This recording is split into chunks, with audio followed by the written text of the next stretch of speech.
السلام عليكم ورحمة الله وبركاته. وحشتوني قوي قوي بعد غيبة طويلة. بقى جاية بقى بفيديو جامد جدا جدا قوي قوي قوي قوي، مش مسرعة فيه ومخلياه عادي بالوقت العادي اللي هو الطبيعي بتاعه، علشان تعرفوا يا ستات الساعة الواحدة في اليوم ممكن تخليكي تعملي ايه. ساعة واحدة بس في اليوم هتخليكي تنظفي البيت وتظبطيه وتخليه اخر فل.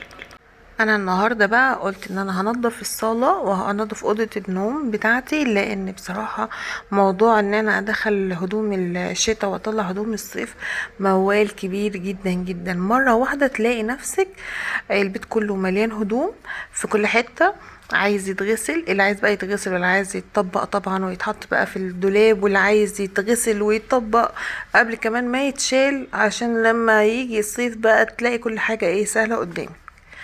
تمام. طبعا اوضه الاطفال برضو مش عايزه اقول لكم هي شكلها عامل ازاي، انا مش هقول لكم ومش هاخدكم المره دي في الفيديو، خليني بس المره دي في الصاله وفي الاوضه بتاعتي، وبعد كده هنغسل المواعين مع بعض. دلوقتي انا دخلت على طول على الصاله بقى. انا جوزي قال لي بقى ايه، انا رايح الشغل وبصراحه البيت متكركب وانا عايزك بقى ايه تظبطي البيت دوت عقبال ما يجي.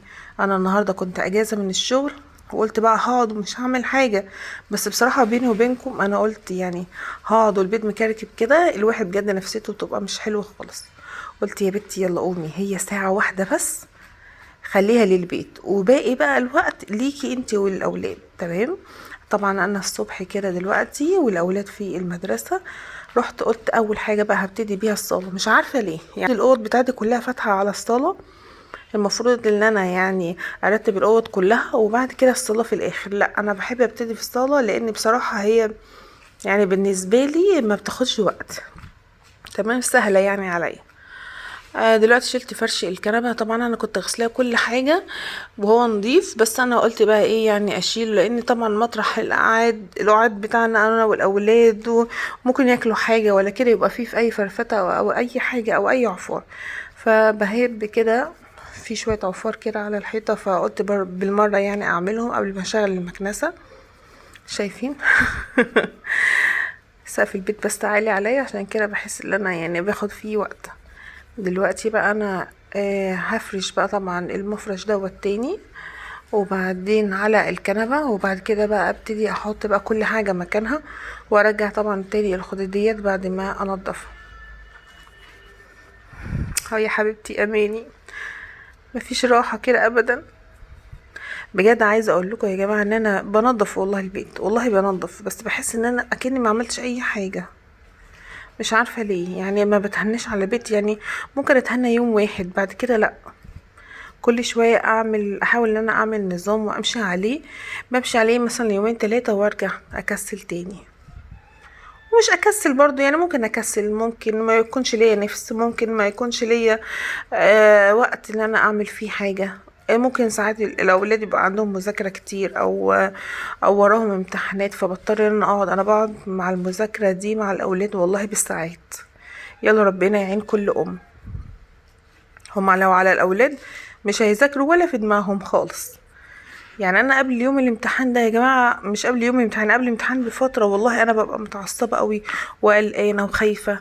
انما الاولاد بتوع اليومين دول في الطراوه، لا حياه لمن تنادي، ممكن عادي يروحوا الامتحان ومبقاش شايلين هم هيعرفوا يحلوا ولا لا، عادي يعني.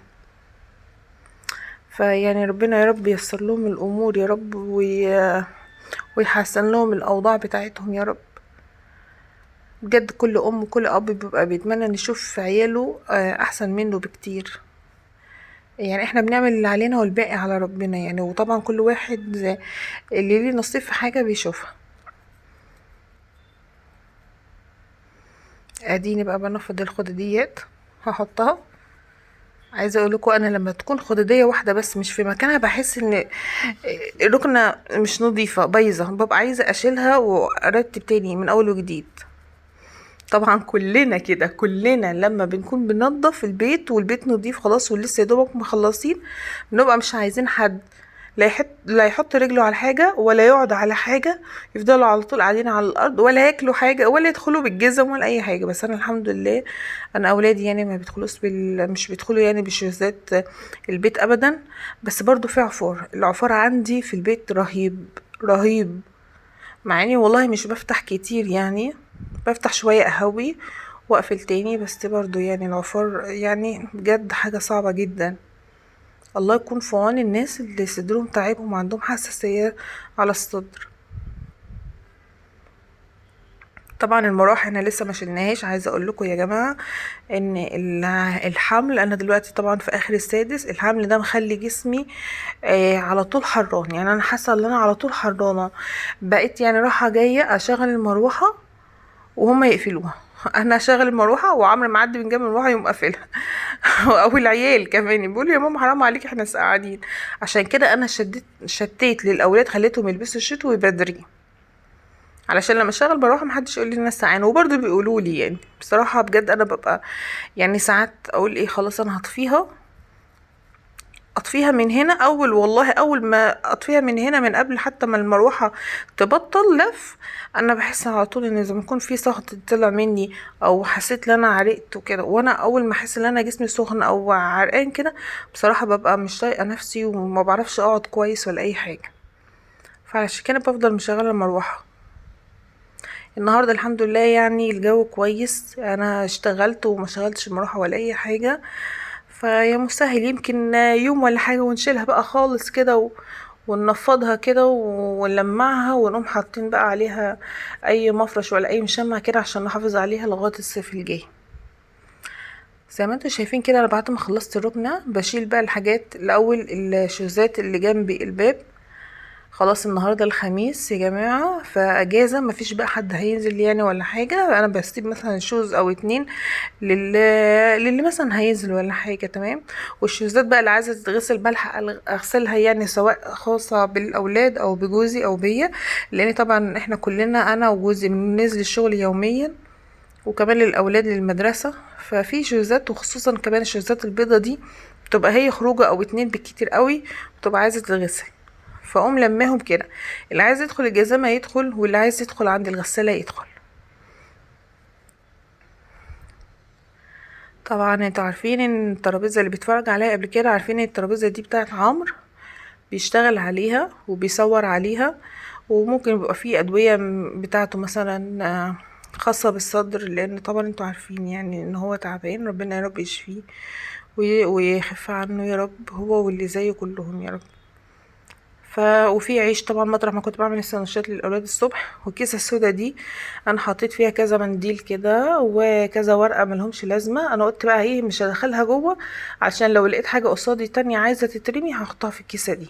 يعني الكيسه دي انا قلت يعني ايه هخليها يعني ارمي فيها اي حاجه انا مش عايزاها. بنفض المشايه كده. طبعا عايزه اقول لكم الحته اللي قدام الباب دي بتبقى مليانه كميه رمله غير عاديه، طبعا عشان الشوزات، وطبعا عشان الايام اللي فاتت دي كان في مطره يعني، ففي طينه بقى ورمل وحاجات كتير. هنبتدي بقى نشغل المكنسه. عايزه اقول لكم المكنسه دي موفره عليا كتير جدا، قوه الشفط بتاعتها رهيبه حلوه جدا جدا. يعني مثلا ساعات الاقي ايه ان السيراميك متعفر فاقول ايه انا هكنس او هشغل المكنسه وهلمع، بس بعد ما بشغل المكنسه بحس زي ما يكون السيراميك ده بيلمع اكنه اتمسح من قوة الشفط بتاعته، شفطت كل العفار وكل حاجة على السيراميك مخليها بقى يلمع. انا كنت طبعا مسحة وكنسة يعني من قريب، فانا قلت بقى خلاص انا يعني ايه هشتغل كده بالمكنسة وهشيل كل حاجة،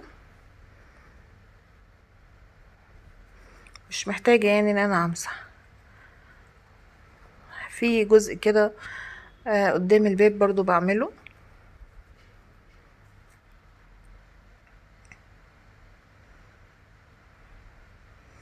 مكنسة مريحة. أنا المكنسة القديمة بتاعتي كانت قوة الشفط بتاعتها ما كانتش حلوة، وساعات بقى برضو كنت بستسهل المقشة واكنس بيها، بس المقشة بقى ايه يعني انا اللي عرفته عرفته بعد كده بعد ما جبت المكنسة دي، ان انا المكنسة يعني المقشة اللي هي العادية بلم بيها الحاجات الكبيرة، انما العفار بتنقل من هنا لهنا، من هنا لهنا، يعني من مكان لمكان، يعني يعتبر هي ما بتشيلش عفار ولا اي حاجه يعني. يا دوبك بشيل بس لو كان في مثلا رمله او في ورق او مناديل بتلمهم. انما العفار بقى الناعم خالص ده المقشه بتخليه يتنطور في جميع انحاء الشقه، يعني وانت بتكنسي كده هتلاقي العفار جه بقى تاني على الكنبه، تاني جه عند التلفزيون تاني. فبصراحه يعني المكنسه حلوه جدا. عايزه ان شاء الله ابقى اعمل لكم يعني ريفيو عن المكنسه دي واقول لكم ايه مميزاتها وايه عيوبها، بس بصراحه مميزاتها جميله جدا جدا. بشفط كده اهو. انا عايزه اقول لكم يعني اسبوع كمان ان شاء الله وهشيل بقى الحفاظات دي، اغسلها وهفرش بقى السجاد، وبعد ما الحفاظات تنشف هفرش الحفاظات دي على السجاد، علشان طبعا الجو بقى يعني والسقعه وكده. انا فرشه الحفاظات دي مش فرشه تحتها السجاد. فعايزه اقول لكم عشان كده انا بقول لكم ان فرش الصاله او تنظيف الصاله عندي انا بصراحه بيبقى سهل. يعني انا ممكن يعني اعملها بالمكنسه وبعد كده اقوم شايلاها والمع على طول وارجع ايه احطها تاني، فهي خفيفه بالنسبه لي مش تقيله يعني. هعمل بقى كل الاركان دي. الجزء ده دلوقتي انا هخليه اظبط بس الجزء الاولاني. طبعا تحت المروحه بيبقى فيه يعني زي عفار كده. التنظيف ده يا جماعة هو ده التنظيف اللي مثلا كل يومين 3 كده يعني مش تنظيف عميق. يعني انا طبعا في التنظيف العميق اللي انا بعمله مثلا كل اسبوع او كل 10 ايام بجر بقى طبعا الكنبة او الركنة وبجيب من وراها وبمسح طبعا من وراها كل حاجة. انما المرة دي انا هو البيت عندي نضيف بس مكركب، يعني فيه هدوم وفيه تفاصيل كتير قوي قوي بصراحة. هي الحاجات دي هي اللي بتبقى متعبة قوي قوي يعني. فربنا يعيننا بقى ادعولي.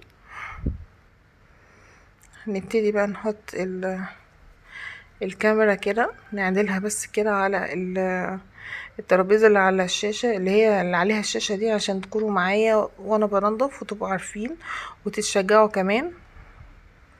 عايزه اقولكم البلاي ستيشن بقى والمفاتيح والسلوك في الحته دي كتير جدا جدا جدا. اروح اجيب بقى ايه يعني قماشه كده واي حاجه لمع بيها. انا جايبه مطهر، المطهر ده بصراحه جميل جدا، بلمع بيه بيبقى حلو قوي قوي قوي. وهقول لكم على اسمه بصراحه انا مش فاكره اسمه. هو تبع ديتول يعني وكده، من منتجات ديتول.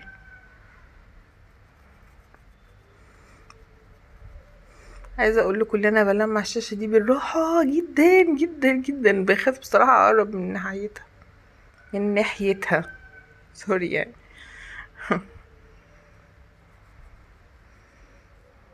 لمع الترابيزه بس مش هشيل من عليها حاجه. الحاجات اللي هما بيستخدموها يعني مثلا السماعه دي مش بيستخدموها كتير فهشيلها، انما الريموتات طبعا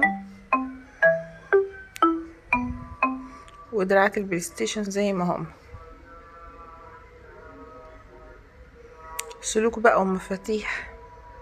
تقولي بقى ربنا يقويني ويا رب يقويكوا يا رب على التنظيف وعلى شغل البيت وعلى الظروف اللي بتمر بالبلد الايام دي وعلى الغلاء اللي احنا كلنا بنعاني منه. فهي ما تقلقوش يعني رب زمان هو رب دلوقتي، وزي ما كان ربنا بيسرها زمان ان شاء الله ربنا هيسرها دلوقتي. عايزه اقول لكم ان انا يوم بعد يوم بتصدم من الاسعار والله. يعني اشتري حاجه النهارده اشتريها تاني يوم بكره بسعر تاني خالص. وكل كوم بقى والبيت دوت كوم تاني خالص. كرتونة البيض ب85 جنيه يا جماعة. انتوا متخيلين؟ انا كنت بروح ادي الراجل 5 جنيه واروح اجيب لي 10 15 بيضة بال5 جنيه دي.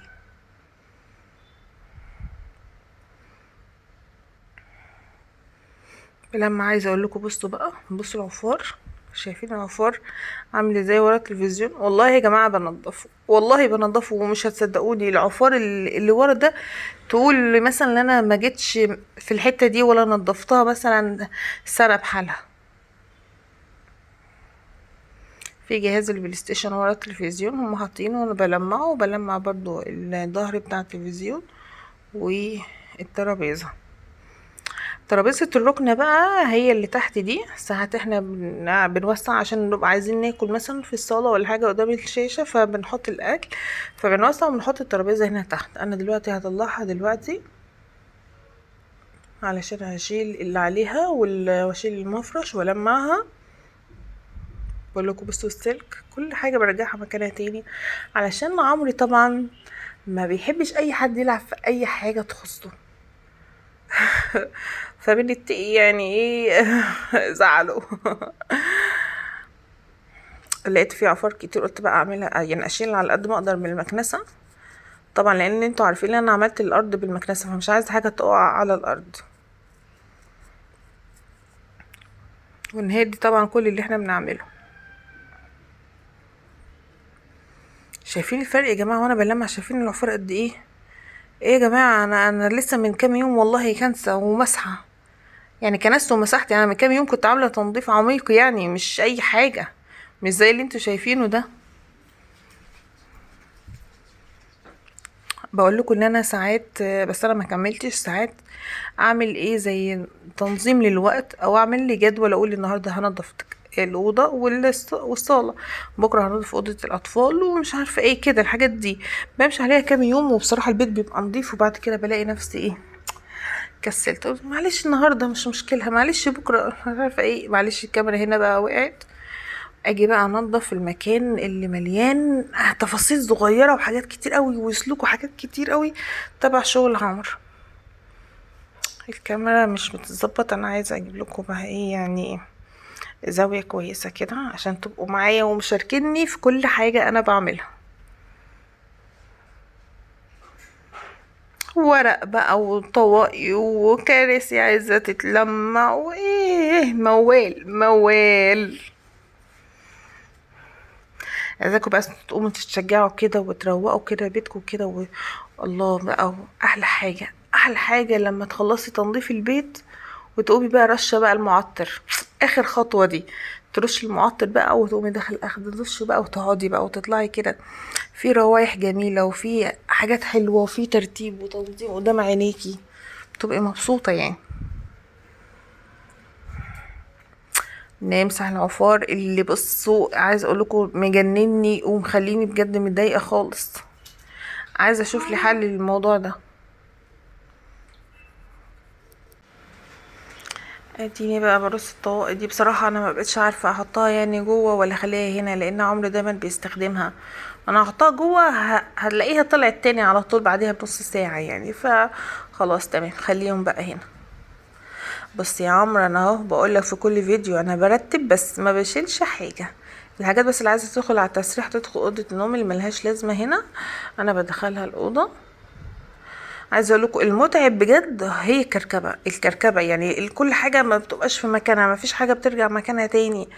الموضوع ده بجد متعب، التفاصيل دي يعني. شايفين يا جماعه، يعني انا ممكن اعمل بالمكنسه والمع وافرش السجاد في وقت قليل خالص، عن موضوع الترتيب ده وترتيب الحاجه يعني الورق يعني والحاجات دي والهدوم. يا لهو على الهدوم، وانتوا لسه شفتوا هدوم؟ ده انت هتشوف دلوقتي لما ندخل الاوضه بتاعتي مليانه مليانه هدوم.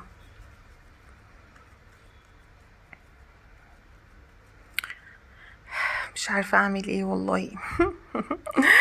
يلا ربنا يعيننا.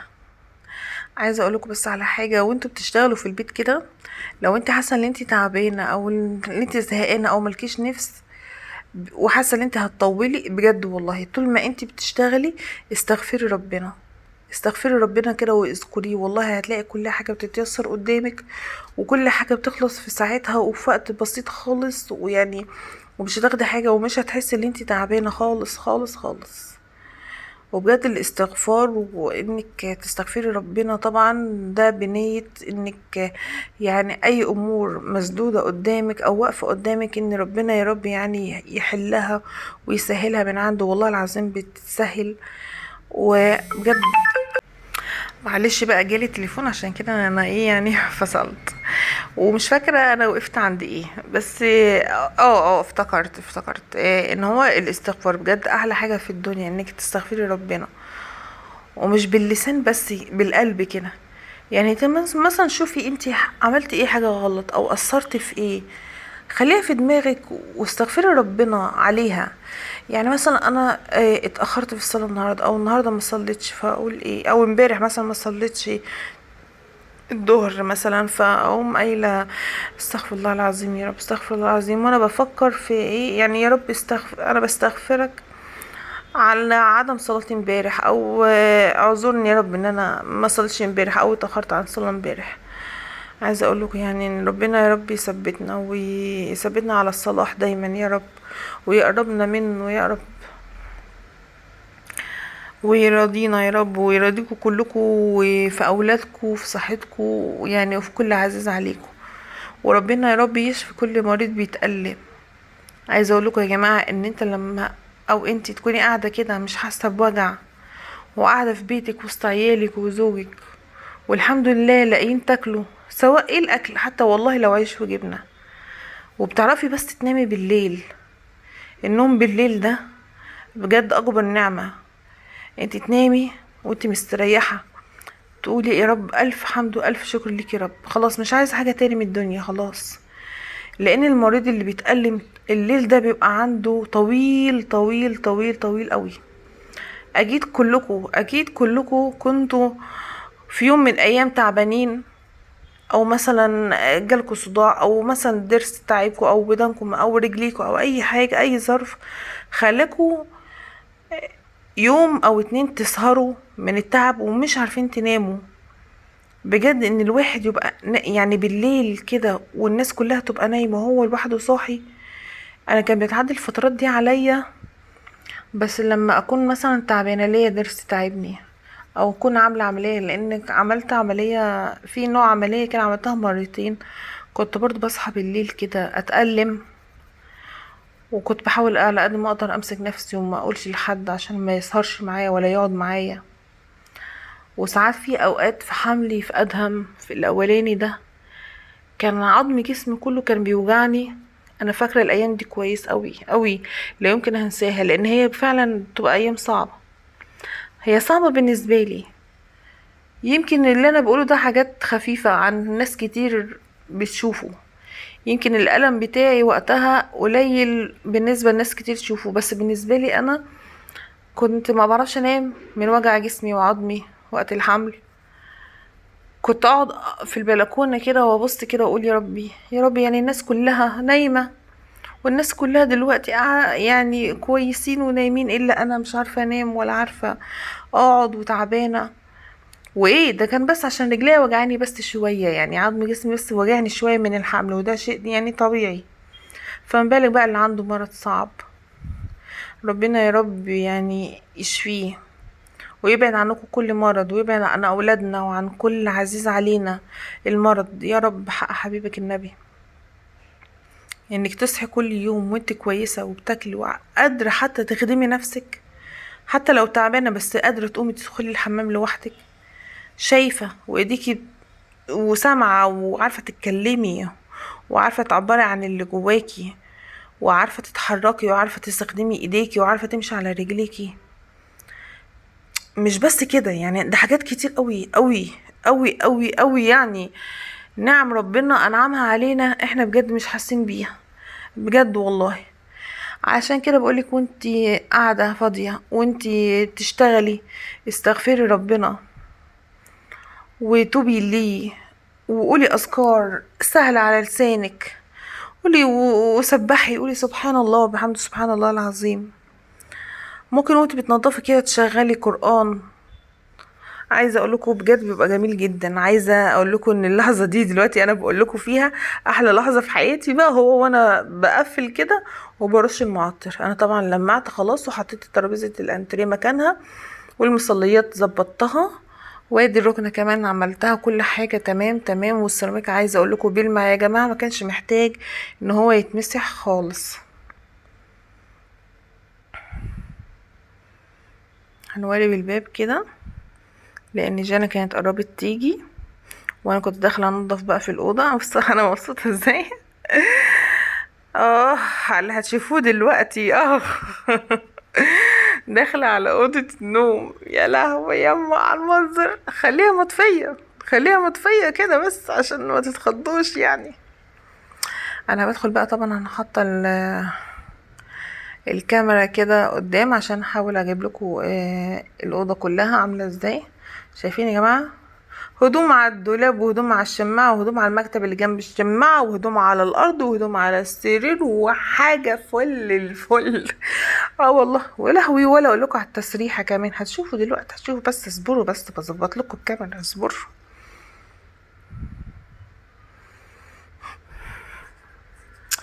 بجد هو المتعب، انت عارفه يعني لو الاوضه ما فيهاش كركبه الهدوم دي، يا دوبك هرتب السرير وهعمل بالمكنسه والموضوع هيبقى حلو خالص، ومش هياخد مني 10 دقايق. انما الهدوم بقى هنعمل ايه؟ بص، دي الهدوم الشتوي اللي على الارض وعلى المكتب، دي هدوم الشتوي. عمرو كان مطلعها هياخد منها كذا حاجه، وقال لي ايه، هنرتب الدولاب. عمرو بقى هو بصراحه هو اللي بيحب يرتب الدولاب بتاعه، عشان طبعا بيبقى عارف هو هيلبس ايه وهيحتاج ايه يعني وكده. بس انا طبعا ساعات ببقى قاعده معاه، يعني اطبق مثلا معاه اناول، وهو بقى بيرص، بقى هو بيحب يرص ال- الدولاب بتاعه. عايزه اقول لكم ان هو ما شاء الله عليه بيحافظ على الدولاب، يعني ما بيتروقش غير مره واحده بس، ساعه دخول الصيفي او دخول الشتاء. وطول الشتاء بقى الهدوم بتاعته بتبقى مترصصه وعالي العالي. عايزه اقول لكم بقى دولابي، ودي بجد عيب فيا ومش عارفه اعمل ايه في نفسي بصراحه يعني. انا من النوع اللي هو ايه، اللي بيستعجل، واللي تحس ان هو ايه، على طول على طول، مفيش وقت. مع ان عندي وقت والله، بس يعني ايه، ما بحبش افضل ادور على حاجه كتير يعني، ماليش خلق. ف دولابي ارتبه، بيبقى بقى مترتب ومتنظم اسبوع، بس اسبوع واحد. بعد كده تحسي بقى ايه، ان كل الهدوم شبكت في بعض يعني، شبكت في بعض لوحدها كده، والطرح بقت مع الهدوم البيتي، والهدوم البيتي مع الخروج، واللي واقع هنا واللي عامل هنا. عايزه اقول لكم بجد ان انا يعني بعاني من نفسي، انا بصراحه انا متضايقه من نفسي. بص هنا بقى متضايقه، بقول لكم مش عارفه انا والله ابتدي بايه ولا بايه، واشيل الحاجه فين واحطها فين، مش عارفه. التسريحه مليانه حاجات، وقلت بقى اشيل الحاجات اللي على السرير دي الاول هنا على التسريح على جنب، علشان اول حاجه اعملها ان انا ارتب السرير ده، عشان بعد كده اشيل بقى كل الهدوم دي. يا جماعه اصلا نظيفه مش وسخه يعني، تمام. فعشان كده انا قلت بقى ايه، هرتب السرير الاول، وبعد كده احط عليه الهدوم، عشان ما افضلش اوطي بقى واجيب من على الارض، وانا اصلا بطني وظهري تعبني من الحمل يعني، فهيبقى غلط عليا يعني. يعني انت طبعا بتنضفي، مش معنى انك تنضفي انك تهلكي نفسك، لا يعني هي برضو تراعي نفسك يعني، واحده واحده يعني. تمام. اصل انت بعد الشر يعني عليكي لما تنامي، مين هيجي يعمل لك يعني؟ واحنا الحمد لله يعني، الحمد لله ما بنحبش نطلب يعني حاجه او مساعده من حد. وحتى لو طلبت، حتى يعني لو حد جه هعمل لك برضو مش زي ما انت عايزه يعني، هيحط الحاجه مش في مكانها، مش هينظف زي ما انت عايزه يعني. تمام. الملايه دي نظيفه، انا بس هغير البطانيه المهر او الدفايه. هفرش بقى الملايه دي. عايزه اقول لكم ان انا برضو في حاجات، في ملايات نظيفه ومتطبقه برضو على الارض، ما كنتش عارفه ادخلها الدولاب من كتر الهدوم اللي قدام الدولاب دي قافله الباب يعني، في هدوم قدام الدولاب اهي، فمش عارفه افتح منه الدولاب يعني. تمام. عايزه اقول لكم احنا بالنهار، وانا دلوقتي شايفين في عفار كده ازاي مطرح ما كنت بنفض السرير. انا دلوقتي هفتح بقى الشبابيك كده عشان ادخل نور ربنا، وادخل كده ايه الشمس للاوضه، وتهوي بقى. عايزه اقول لكم ادي الدفايه اهي، جايلي بقى هديه بقى من سلفتي، بجد يعني بصراحه تسلم. عايزه اقول لك ان انا ولا عندي بقى ليها مخده شبهها ولا خدديات، فانا بصراحه بيني وبينكم يعني انا هفرشها، وهظبط لها بقى ايه بعد كده يعني، ايه مخده بقى وخدديات يعني وكده. تمام. يعني هحاول ايه اوفق لها يعني حاجه.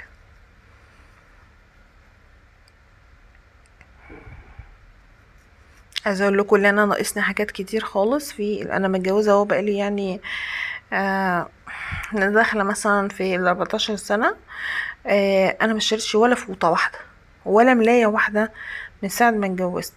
فعندي، بس انا بقى ايه، من 15 سنه الموديلات زمان غير الموديلات بتاعت دلوقتي، اللي هي الموديلات التركي بقى دي، انا عايزه اعملها. بس برضو لو انتم متابعيني هتعرفوا ان انا بجد آه مش عايزه اشتري اي حاجه جديده، ولا عايزه اعمل اي حاجه غير في الاوضه اللي انا بوضبها. انا عندي اوضه ومطبخ وحمام زيادة في البيت، كانوا على الطوب الاحمر.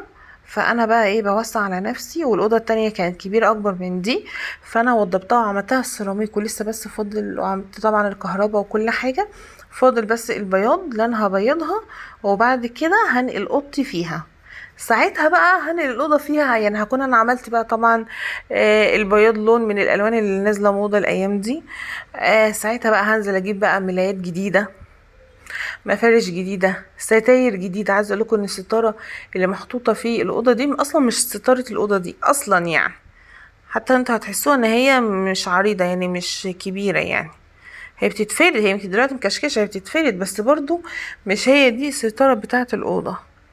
يعني الستاره بتاعه الاوضه انا شايلاها، وان شاء الله برضو هظبطها، هشوف لو هتمشي مع الالوان بتاعه البياض اللي انا هعملها في الاوضه الجديده هحطها، مش هتمشي برضو هعمل ستاير جديده واظبط نفسي كده. مش هستخسر حاجه في نفسي، امال ايه، الواحد بيعيش مره واحده. بس يا ترى بقى الاسعار هتبقى عامله ازاي؟ انا اخر مره سالت على ملايه كده، كانت تركي كده وجميله خالص بصراحه، كانت عجباني، ملايه بكيس مخده وخداديتين، كانوا عاملين 600 وحاجه.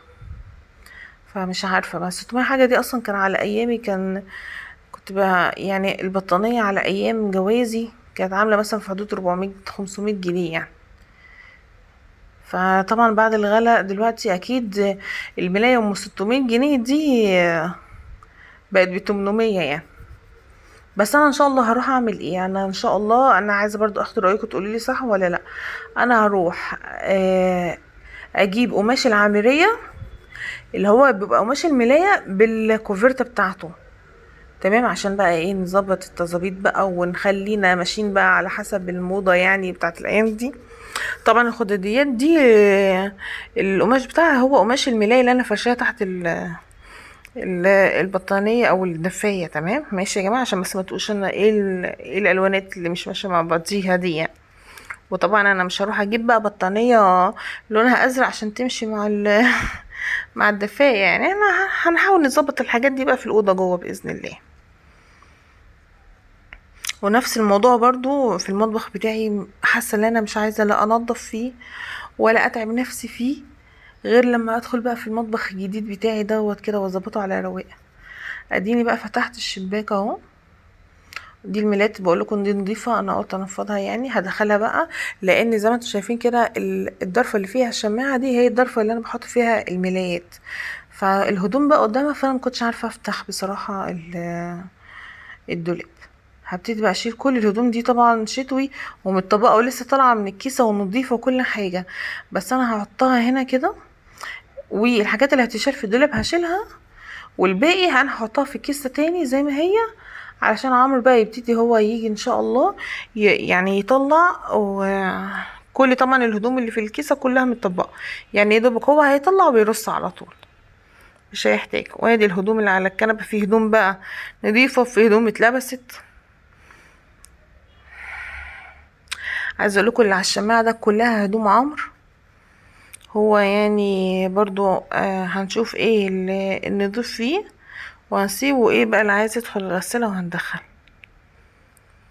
عايزه اقول لكم ان الموضوع طبعا التنظيف، انتوا اكيد عارفين ان وقت التنظيف الواحد بيطلع هدوم عايزه تتغسل كتير قوي، يعني انت بتنضفي ونضفتي الاوض خلاص والشقه كلها، مره واحده بتلاقي بقى عندك كركبه غسيل كده، ايه ده جت منين الحاجات دي فين؟ الله كرفان الغسالة، مش عارفة احنا من غير الغسالة الاوتوماتيك والفوق اوتوماتيك دي احنا كنا عملنا ايه يعني. لو كنا بنغسل على الغسالات العادية على ايام امهاتنا اللي كانوا بيغسلوها على الغسالات العادية دي، كنا عملنا ايه يا جماعة؟ احنا اصلا يعني بننضف بالعافية يعني، احنا بنسرح شعرنا دلوقتي بالعافية.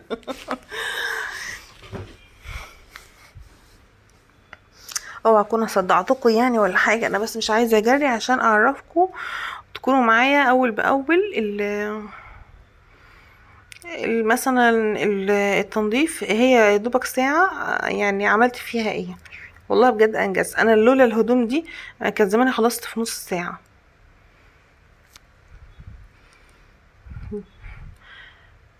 انا دلوقتي هحاول انا ادخل الحاجات دي في الدولاب، الكوفيات والحاجات من دي، بس طبعا الكاميرا قصاد الدولاب، فانا دلوقتي هحركها واظبط علشان ايه الكاميرا ما تضايقنيش. عايزه اقول لكم يا جماعه برضو ان موضوع التصوير وقت التنظيف ده بياخد وقت. يعني انت ممكن لو بتنظفي الاوضه في ربع ساعه، مع التصوير هتاخديها في نص ساعه، فتعذروني برضو يعني.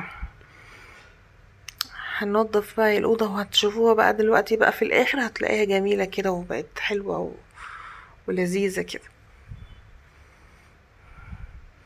عايزه اقول لكم ان البياض الاوضه ده اهو بقاله من ساعه ما اتجوزت احنا ما غيرناهوش، هو زي ما هو. بصراحه انا بحب اللون الموف، بس خلاص بقى يعني انا حبيته وقعدت فيه 13 سنه. مش عارفه اقترحوا عليا اعمل الالوان ايه في الاوضه بتاعتي بقى اللي انا ان شاء الله هنقل فيها. قولوا لي اعمل ايه. انا حاسه بقى ان الاضاءه هنا مش قد كده، فهجيب الكشاف ده. شايفين يا جماعه؟ شايفين وقت قد ايه اعدل فيه الكاميرا، وبعد كده اجيب الكشاف، وحسيت ان انا حطيته هنا هيبقى مش حلو، فحطه الناحيه التانية. موال بقى وبصراحه وبياخد وقت بجد مرهق يعني. فاعملوا لنا بقى لايك يعني عشان احنا تعبنا.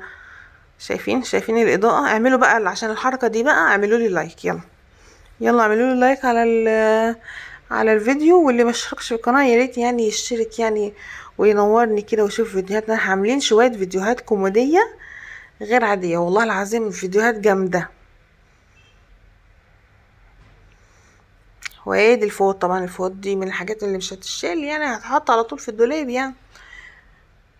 انما اي هدوم شتوي العمر هحطها بقى في كيسه زي ما كانت قبل كده، وهو بقى لما يجي يبقى يرتب بقى ايه على مزاجه.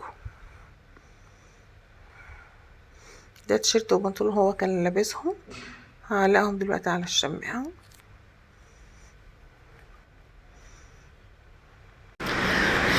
بس شايفين بقى الاضاءة بقت حلوة ازاي؟ هنبتدي بقى نطبق الهدوم ونحط الحاجة في الشنطة، حاجة عمر. ولو في حاجة من حاجتي برضو بطبقها ومحطها في الدولاب. ايه دي الجاكيت بتاع عمرو بعلقه كده دلوقتي في الشماعة وبحطهوله في الدولاب. وبعد كده بقى هطبق كل حاجه واحطها في الكيسه، وهعمل بقى زي ما انا قلت لكم، يجي هو بقى يوضب الدولاب بتاعه، لان هو بيعرف يوضبه كويس وبيبقى عارف طبعا ايه اللي هيحتاجه وايه اللي مش هيحتاجه. عايزه اقول لكم موضوع الترتيب الحاجات دي بجد مرهق جدا جدا جدا، بياخد وقت. بعذر بقى ايه لو في صوت طبعا دوشه جنبي، لان انا بكلمكم بقى من البلكونه. بصراحه اخدت بقى عملت لنفسي كوبايه الشاي كده بعد ما نظفت البيت، وواقفه بقى في البلكونه كده نستجم شويه. وقلت بالمره اكمل الفيديو، لان معلش اللي هو الفيديو طويل شويه، بس انا قلت بقى ايه ما اسرعش عشان اعرفكم. زي ما قلنا الساعه في الفيديو ساعة واحدة بس تنظيف ممكن تخليكي تخلصي ايه في الشقة. هي لو ساعة واحدة بس، احنا لو نظبط نفسنا على ساعة واحدة بس في اليوم تنظيف، والله العظيم الواحد هيخلص اللي وراه كله ومش هيتعب. بس مش عارفة الواحد ساعات بيكسل يعني، بيجي عليكي ايام ما تبقيش عارفة يعني تعملي حاجة او مش عايزة اصلا تقومي. انا بيجي عليا ايام والله بجد بقى ما بطلعش من المطبخ، بفضل على طول في المطبخ، واقعد اعمل كذا وكذا، ويبقى ليا نفسي مفتوحه ان انا اعمل حلويات واعمل كيكات، اعمل اي حاجه، اعمل اكل دسم، واكل مثلا بياخد وقت التوابير زي الممبار والمحشي والحاجات من دي. وفي ايام مش ببقى حتى يعني عايزه اعمل لي حتى كوبايه شاي، ان انا مثلا حتى ان انا اقف في ان انا احط يعني شويه ميه في الكنكه كده او في البراد واسخنهم ليه عشان اعمل كوبايه شاي. بجد لا ببقى يعني تعبانه خالص بصراحه. بس يعني ربنا يا رب زي ما بنقول كده يقوينا. وطبعا زي ما قلنا واحنا طول ما احنا بنشغلين لازم نستغفر ربنا ونستعيذ كده من الشيطان الرجيم. انا بعد ما اخلص كده والكيسه دي بقى اقوم حطاها كده جنب المكتب على جنب كده جنب الشماعه، علشان ايه عمرو لما يجي يعملها. هدوم كتير في كل حته، فوق السرير وتحت السرير وعلى الارض وفي الدولاب. بصراحه الايام اللي احنا بنطلع فيها الصيفي وندخل فيها الشتوي بصراحه يعني والعكس برضو بتبقى ايام مليانه غسيل ونشير وتطبيق ورص يعني ربنا يعيننا بقى ويعين يا رب كل الامهات. في رجاله كتير بتساعد، وبصراحه ده يعني شابوه ليها، شابوه ليهم يعني بجد. يعني الرسول عليه الصلاه والسلام كان بيساعد زوجاته في البيت، يعني لو في اي حاجه يقدر ان هو يعملها كان بيعملها، ما كانش بيتاخر.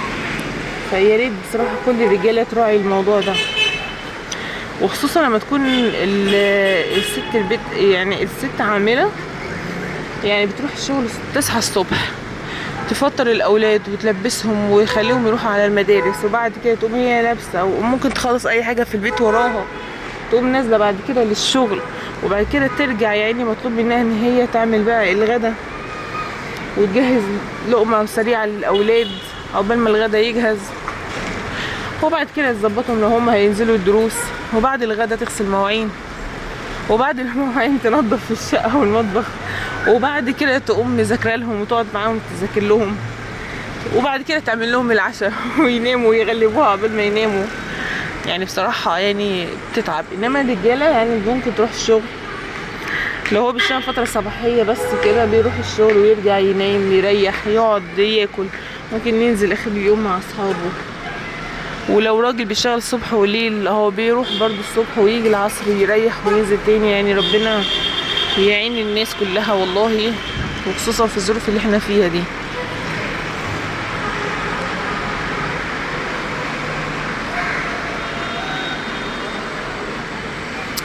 يلا بقى يا منمن خلصي يلا، مش هنقعد ساعة احنا في تطبيق الهدوم.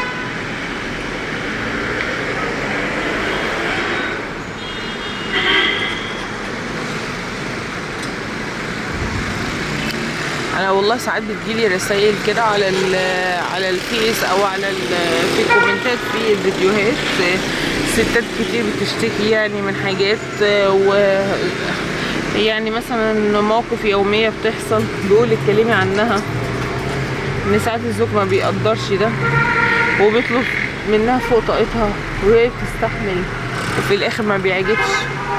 وبرضو الرجالة ساعات برضو بتحس ان زوجاتهم مقصرين معاهم، وحاسين ان هما بيعملوا اللي عليهم، والمفروض الزوجة دي ما تطلبش منهم حاجة تاني، ما تطلبش منهم مساعدة. انا كفاية عليا الشغل، ما تطلبش ان انا اوصل العيال المدارس ولا الدروس، دي مش مشكلتي. انا مشكلتي انا مهمتي بس ان انا انظف، قصدي مهمتي بس ان انا اروح الشغل واجيب لكم الفلوس اللي انا بصرف بيها عليكم. هو برضو مش اي حاجة برضو الفلوس يعني، اذا كان على الفلوس فالموضوع يعني امره سهل. اديني خلصت والسرير بقى تبان ملامحه.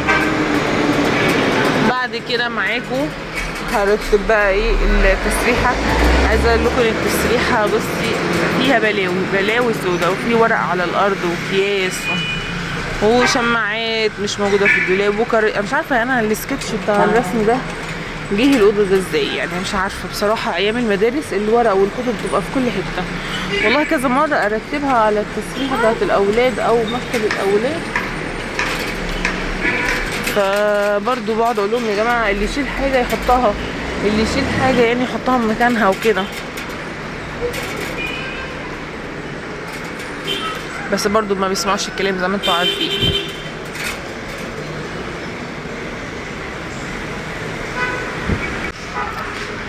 اديني بشيل كيس تقيل جدا جدا. شايفين يا جماعه المرايه؟ شايفين المرايه عايزه تنضف ازاي؟ انا مش عارفه، انا ما بسندش اصلا على المرايه خالص، بس الاولاد لما بييجوا يقفوا هنا، عايزه اقول لكم جانا بتحب تقف جدا قدام المرايه وتطرح في شعرها وتحط التوكه دي وتشيل التوكه دي وتلبس ده وتسيب ده، يعني موال. كل اللي عنده بنت اكيد عارف الموضوع ده، تلبس جزم وتلبس الطرح بتاعتي. التسريح من فوق ومن تحت بص مليانه بلو في الدراج. انا والله التسريحه دي انا برتبها والله يعني كل اسبوع مره يعني، بس في حاجات بتتشال تتحط بره وتكركب بره، وفي حاجات من بره تدخل جوه تكركب. انا قلت اشوف الاضاءه كده هتنفع ولا لا، بس لا بس الدنيا ضلمت فهشغل تاني.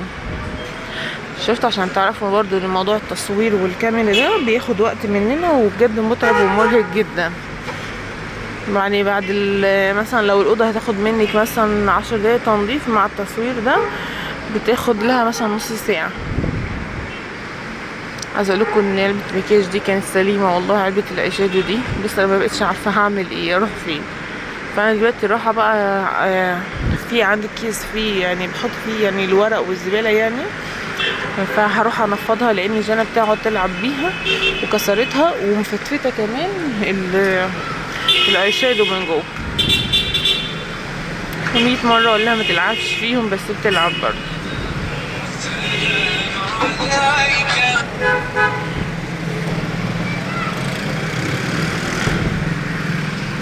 وادي ماكينة الشمع يا جماعة بجد. انا عايزة اقول لكم اللي هي بتاعت اللي احنا بنشتريها الوكس يعني دوت وكده بنشتريه بجد جميلة جدا وعملية قوي. انا خلاص ما بقيتش اروح كوافير بسببها. في اعمال الوش رهيبة والحواجب والتظبيط بصراحة ما بقيتش اروح خلاص كوافير بسببها يعني جميلة. نشيل بقى الزيوت والكريمات والبرفانات يا مكترها. وفي سبريهات يعني اكتشفت ان هي فضيت، مع اني والله ما حطيت منها غير مره او اتنين بس. انا اولادي بيرشوها كأنها معطر جو. مين بيعمل عندكم كده؟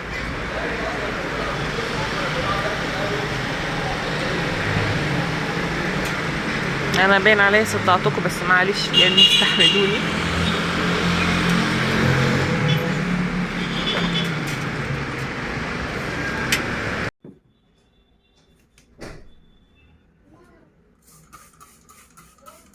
ايه ده؟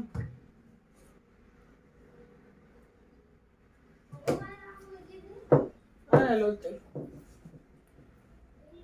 عشان عم رضا مش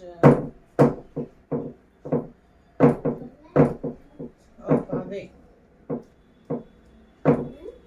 عشان عم رضا تعبان. هاتيلي هنا. ايه؟ هاتيلي التيشيرت الابيض بتاع بابا ده.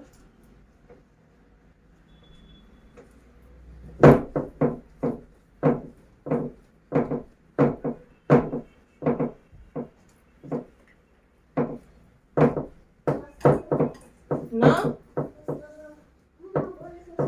هو لقاكي على طول؟ لقاكي واقفة يعني عند الباب؟ لا مش عند الباب. امال فين؟ هنطلع بره. ايه؟ هنطلع بره. كنتوا واقفين بره يعني؟ طب انا نازله اشتري 5 جنيه بتاعتي والله ما صرفت. طب اشمعنى؟ المفروض اطلع بقى كده كده بقعد في الفصل ما بنزلش عشان عيني بتوجعني خالص. يعني النهارده والله وجعاني لما كل ما احركها توجعني. احركها يمين وشمال كده ودماغي لما بهزها بتوجعني. عشان ما نمتش كويس. عشان ايه؟ ممكن عشان ما نمتش كويس. وانا هنزل اشتري. ماما ابو محمد قال لك ايه؟ قال لي ازيك عامله ايه؟ قلت له الحمد لله. قال لي اتفاجئتي ليه؟ قلت له انا كنت بحسب حد زيي. بس هو كان حاطط النضاره وانا مش اخده بالي. كنت عايزه انام فايه يعني بتقفل اللي هو قاعده كده زهقانه. عارفه الحته اللي احنا كنا بنقعد عليها؟ اتاخر عليكي هو؟ انا هنزل اشتري ب5. اجيب لك حاجه؟ لا عايزه حاجه؟ لا.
ودلوقتي بقى اخر لحظة انا بحبها هي رش المعطر. شايفين بقى الاوضة والسرير مترتب ازاي، والاوضة تمام، وفتحة الشباك عشان نور ربنا يدخل كده ونجدد الهواء والطاقة.